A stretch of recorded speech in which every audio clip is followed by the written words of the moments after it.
Hello दोस्तों, स्वागत है आप सभी का आपके अपने YouTube चैनल मैथमेटिक्स वाइट में।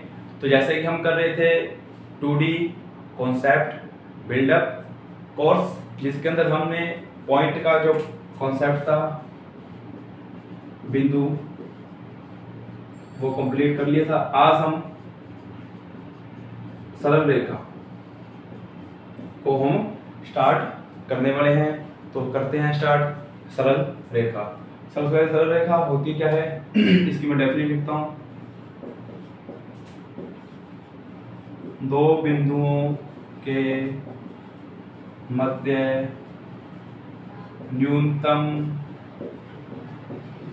दूरी वाला वक्र सरल रेखा कहलाता है। क्या होती है सरल रेखा? स्ट्रेट लाइन कौन सी होती है? मान लीजिए दो बिंदु है, इस दो बिंदुओं को हम इस प्रकार भी जा सकते हैं, इस प्रकार से भी जा सकते हैं, इस प्रकार से भी जा सकते हैं, इस प्रकार से भी जा सकते हैं और इस प्रकार भी जा सकते हैं। और एक बिल्कुल इसको मैं स्ट्रेट कर दूं, इस प्रकार भी जा सकते हैं। डिफरेंट पाथ है, विभिन्न बिंदु मतलब कि रास्ते हैं जाने के, लेकिन जो न्यूनतम है, दो बिंदुओं के मध्य जो मध्य न्यूनतम दूरी है, न्यूनतम दूरी वाला जो वक्र मतलब कर्व है, उसको अपने क्या बोलते हैं? सरल रेखा। दो बिंदुओं के बीच में जो न्यूनतम दूरी है उसको अपने क्या बोलते हैं? वाला वक्र को क्या कहते हैं? सरल रेखा। क्या कहते हैं? सरल रेखा। ठीक है जी, ये डेफिनेशन लिखेंगे। इसके बाद है हमारे पास अक्षों के समीकरण। हम अगला पॉइंट करने वाले हैं अक्षों के समीकरण। पिछली जो हमने लास्ट वीडियो देखी थी उसके अंदर हमने अक्ष को पढ़ा था कि अक्ष क्या होते हैं। अक्ष के बारे में मैं वापस से कहता हूँ। हमारे पास दो अक्ष होती है, एक तो होती है एक्स अक्ष और एक होती है वाई अक्ष। जो ये इस प्रकार की लाइन है इसको बोलते हैं एक्स अक्ष, और ये जो लाइन है इसको बोलते हैं वाई अक्ष। ठीक है, दो अक्ष हैं, एक्स अक्ष और वाई अक्ष। सबसे पहले इसमें हम करेंगे अक्षों का समीकरण, फिर सरल रेखा के विभिन्न समीकरण किस प्रकार से हैं वो सारा हम इसके अंदर पढ़ेंगे। अक्षों के समीकरण, सबसे पहले एक्स अक्ष का समीकरण। एक्स अक्ष का समीकरण, फिर है मेरे पास वाई अक्ष का समीकरण, वाई अक्ष का समीकरण। देखिए एक्स अक्ष का समीकरण, एक्स अक्ष का समीकरण, इस एक्स अक्ष पे यहाँ पे कोई बिंदु ले लिया मैंने, वो कैसा है? x, 0। ये बिंदु कैसा है? x, 0। तो आप देख रहे हैं कि यहाँ पर y का जो मान है, y बराबर कितना है? 0। यहाँ पर जो y बराबर क्या है? 0। क्या है? y बराबर 0। तो x अक्ष का समीकरण क्या है? y बराबर 0। x अक्ष का समीकरण y बराबर 0। ठीक है जी, x अक्ष। अगर मैं मान लूं कि अपने इसको आप जनरल फॉर्म में लिखें तो इस प्रकार से लिखेंगे y बराबर प्लस माइनस a, y बराबर प्लस माइनस a। a क्या है? a belongs to real number. कहां से आ रहा है ये? रियल नंबर, वास्तविक संख्या से। इसका जो ग्राफ है वो इस प्रकार से बनता है। ठीक है, x बराबर a, यहाँ पर कोई बिंदु है a, यहाँ की दूरी है a। ठीक है, x बराबर a का जो ग्राफ बनता है इस प्रकार से बनता है, इसलिए अपने कहते हैं y बराबर प्लस माइनस a। ठीक है जी, ये है x के क्या रहता है? समांतर। x का समीकरण तो ये ग्राफ है, तो कैसा बनता है? x अक्ष के समांतर। इसी प्रकार y अक्ष का समीकरण, मान लीजिए यहाँ पर कोई बिंदु है, इसको मैं यहाँ लिख देता हूँ। ये किस प्रकार से होगा? 0 y। इसके अंदर जो x अक्ष है वो क्या है? 0। x का जो निर्देशांक है वो कैसा है? 0। तो y अक्ष का समीकरण x बराबर 0। अगर इसको जनरल फॉर्म में लिखेंगे तो x बराबर प्लस माइनस a, x बराबर प्लस माइनस a। अगर मैं इसका ग्राफ देखना चाहूँ तो इस प्रकार से होगा,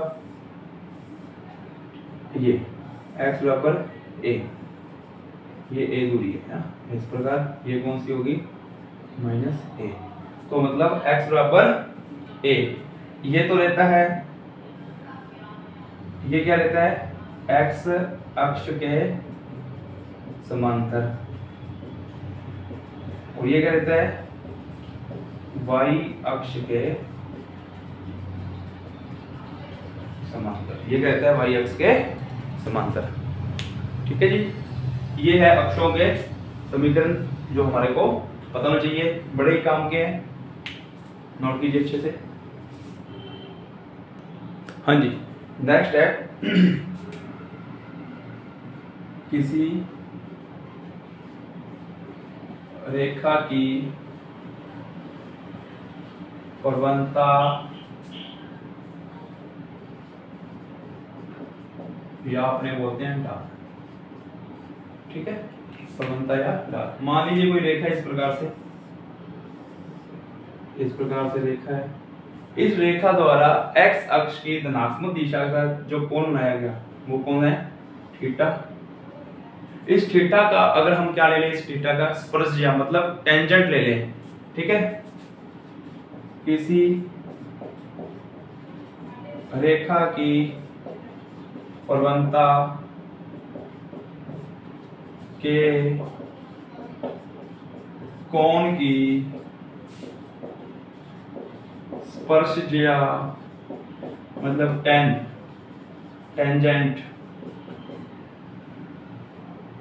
क्या कहलाती है, प्रवणता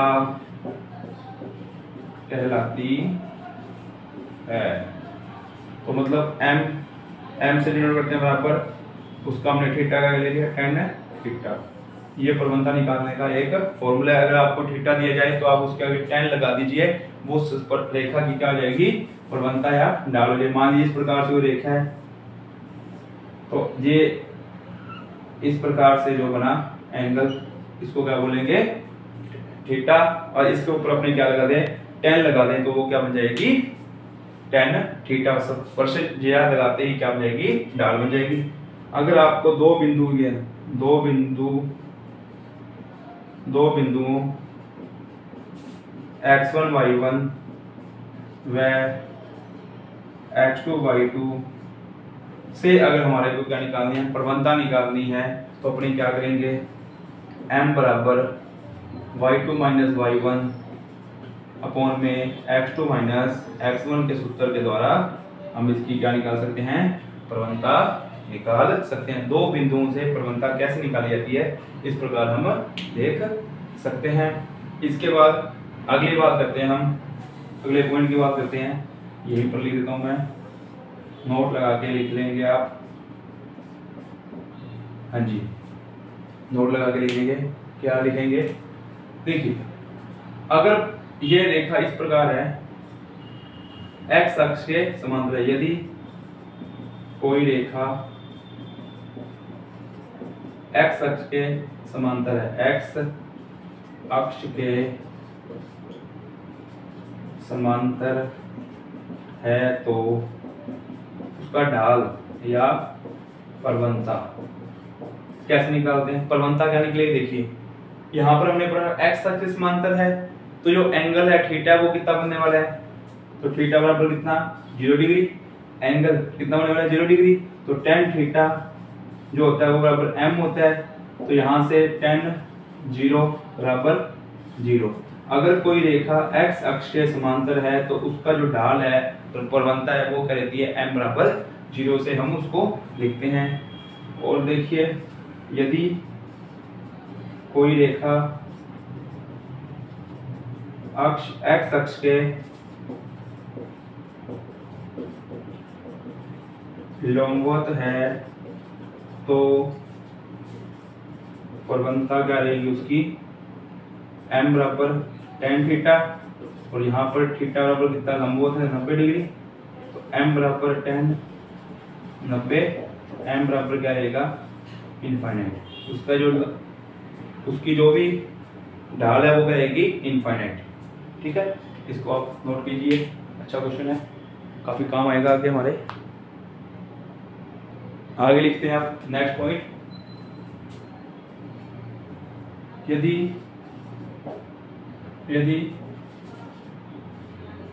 यदि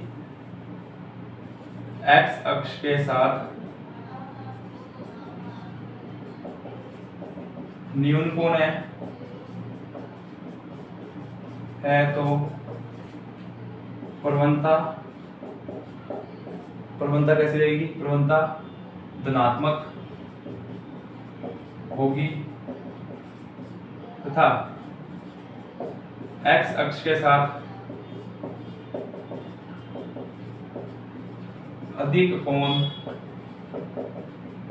है तो प्रवणता ऋणात्मक होती है। ठीक है जी। इसके बाद जो प्रवणता है m, जो प्रवणता है वो m इनफाइनाइट से ये इन माइनस इनफाइनाइट से इनफाइनाइट के बीच में रहती है। ठीक है, ये नहीं आएगा इसके अंदर, माइनस इनफाइनाइट से इनफाइनाइट तक रहती है। ये तो हमने देख लिया जब क्या होगी अक्ष, दो रेखाएं क्या होगी, जब x अक्ष के साथ उसका 90 डिग्री का कोण बनाया जाएगा, उस रेखा का 90 डिग्री होगी, तभी ये इनफाइनाइट होती है, माइनस इनफाइनाइट होगी। ठीक है जी। ये आपको 2 पॉइंट्स और लिख लेने हैं। ठीक है, चलिए हाँ जी। इसके बाद हम नेक्स्ट टॉपिक पढ़ने वाले हैं रेखा के विभिन्न रूप। जो इसकी इक्वेशंस है किस प्रकार से है, विभिन्न इक्वेशंस हैं। नंबर 1 व्यापक रूप, जनरल फॉर्म। जनरल फॉर्म क्या होगा? ax plus by plus c बराबर 0। ax plus by plus c बराबर 0। ये इसकी क्या है? व्यापक रूप है। इसका जनरल फॉर्म है किसका? लाइन का। ठीक है, ax plus by plus c is equal to 0। यहाँ पर देखिए, अगर हमको इस लाइन की प्रवणता ज्ञात करनी है, क्या ज्ञात करनी है? प्रवणता ज्ञात करनी है इस लाइन की। तो प्रवणता बराबर क्या हो जाएगी? इसको हमेशा के लिए याद रखिए, क्या होगी? माइनस x का गुणांक बटे में y का गुणांक। ठीक है, x का गुणांक अपॉन में y का गुणांक। ठीक है जी। इसके बाद में इसके विभिन्न केस है, विभिन्न कुछ पार्ट है, पर्टिकुलर केसेज हैं, उस पर बात करते हैं अपने मतलब। अगर a बराबर क्या हो जाए? 0। अगर a बराबर क्या हो जाए? 0, तो ये बन गया by प्लस c बराबर 0। by प्लस c बराबर 0। ये क्या बन गया? रेखा बन जाएगी। है तो रेखा, ठीक है तो रेखा, पर कौन सी रेखा है? एक चर वाली रेखा बनेगी। एक चर वाली क्या बन जाएगी? ये रेखा बन जाएगी। दूसरा है इसके अंदर, दूसरा केस हम डिस्कस करते हैं इसका। b बराबर 0, जब b बराबर 0 आ जाएगा तो बचेगा क्या? ax प्लस c बराबर 0। ये भी क्या रहेगी? क्या है ये? एक चर वाली रेखा है। 3 नंबर की बात करते हैं। c बराबर क्या आ जाए? 0। तो ax plus by equal to 0। a0 b0 और अब c0 की बात कर रहे हैं। ax प्लस by बराबर 0। ठीक है, चलिए ax प्लस by, ये इसका जो ग्राफ बनेगा ये क्या बनेगी? सरल रेखा बनेगी। पर ये जाएगा कहां से? मूल बिंदु से जाने वाली सरल रेखा। मूल बिंदु से जाने वाली सरल रेखा क्या हो जाएगी? ये ax प्लस by बराबर 0, मूल बिंदु से जाने वाली सरल रेखा। और ये क्या बनेगी? अक्षों के समांतर रेखाएं, अक्षों के समांतर। अगर हम इस पर ही बात कर लें, by प्लस c बराबर 0, b बराबर minus c by b, y बराबर b। ये किस प्रकार बनेगा? देखिए, हमने बताया था y बराबर प्लस माइनस a, मतलब कि x अक्ष के समांतर। ये कैसा बनेगा? ये कैसा बनेगा? x अक्ष के समांतर रेखा, x अक्ष के समांतर रेखा। और इसी की बात कर ले हम, ax प्लस c बराबर 0, तो x बराबर माइनस c बाय a।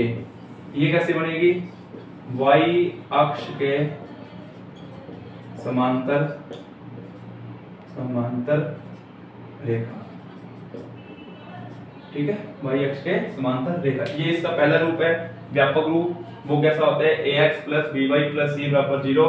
प्रवणता आपको इस प्रकार निकालनी है, जब भी इस प्रकार की फॉर्म हो तो प्रवणता ऐसे निकालनी है। फॉर्म दिए जाए तो tan थीटा से अगर दो बिंदु दिए जाए तो y2 - y1 बटा में x2 - x1।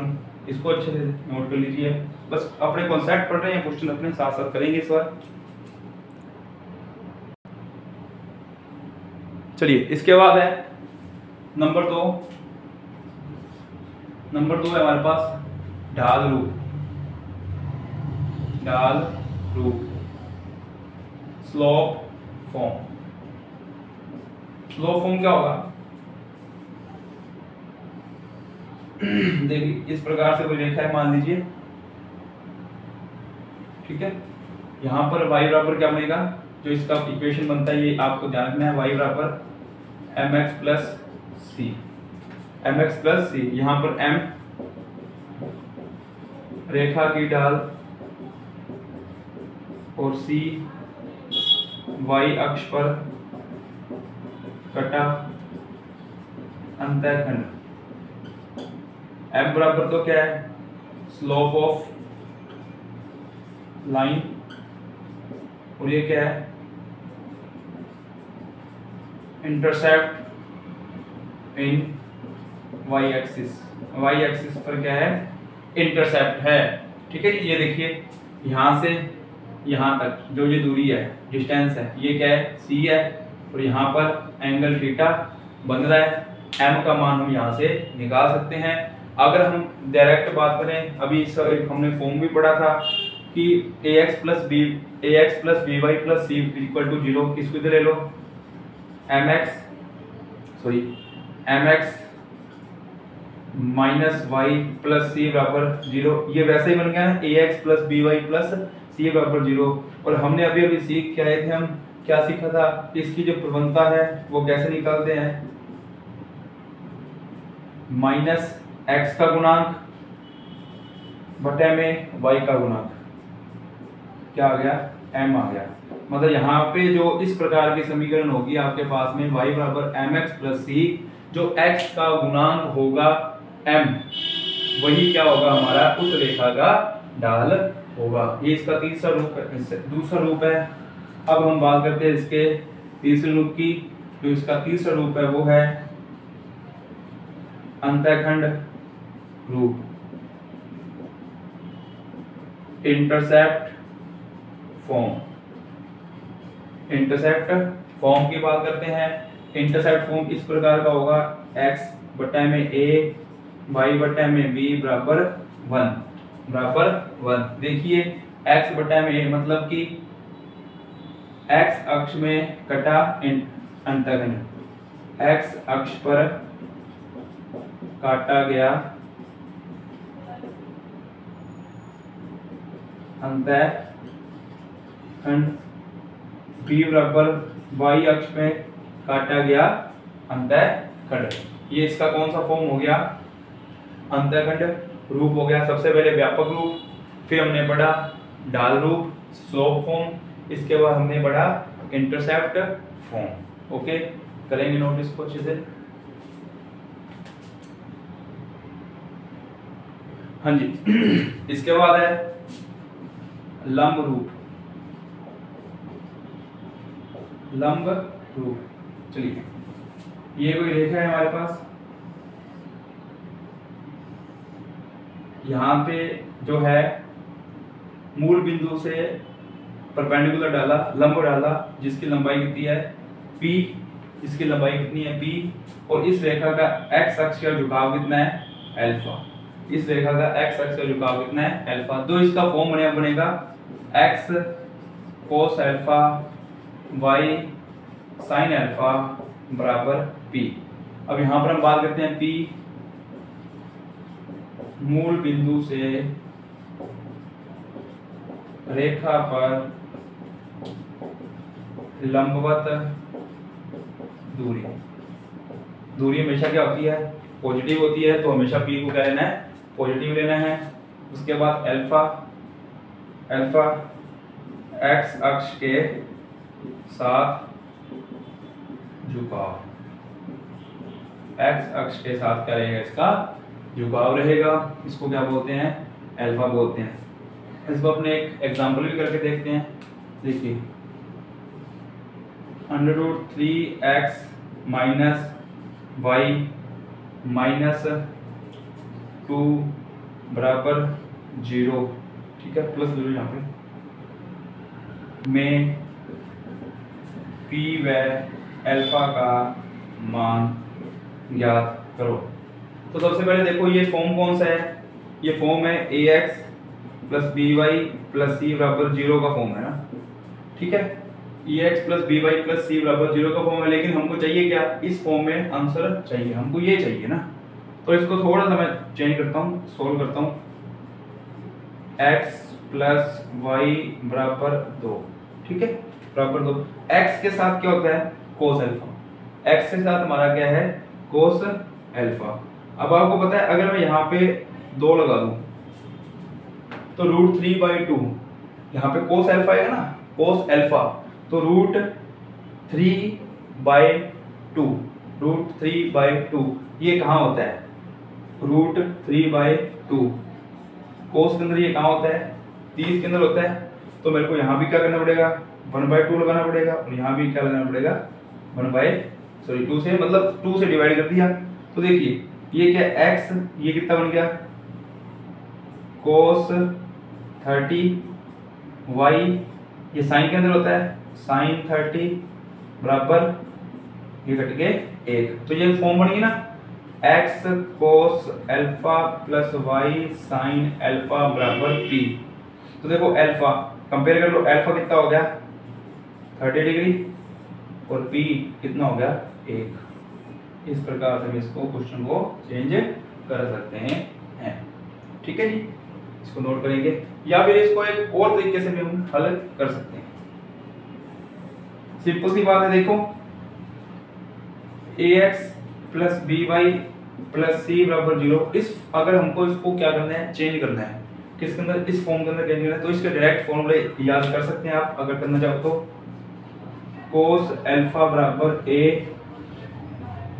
Square plus b square, sin alpha बराबर b a square plus b square, और जो p है मेरे पास, हमने sin अल्फा है, अब p निकालना हो तो हमको क्या करना पड़ेगा, c a square plus b square. इस सूत्रों के द्वारा भी हम इसको आसानी से ज्ञात कर सकते थे, ठीक है जी। अगर इसको हमको इस फॉर्म में बदलना हो,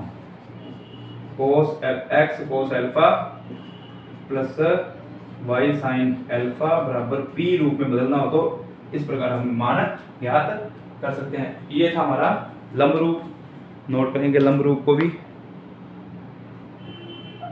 चलिए इसके बाद अगला रूप है, अगला रूप कितने हो गए हमारे, ये हो गए थे 6, 4, 5। इसके बाद है बिंदु रूप, इसके बाद है बिंदु रूप। बिंदु के अंदर एक तो आपको बिंदु मिलेगा और एक आपको मिलेगी डाल।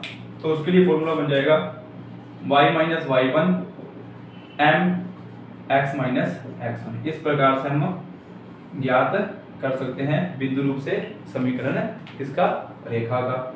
अगला रूप है दो बिंदु रूप।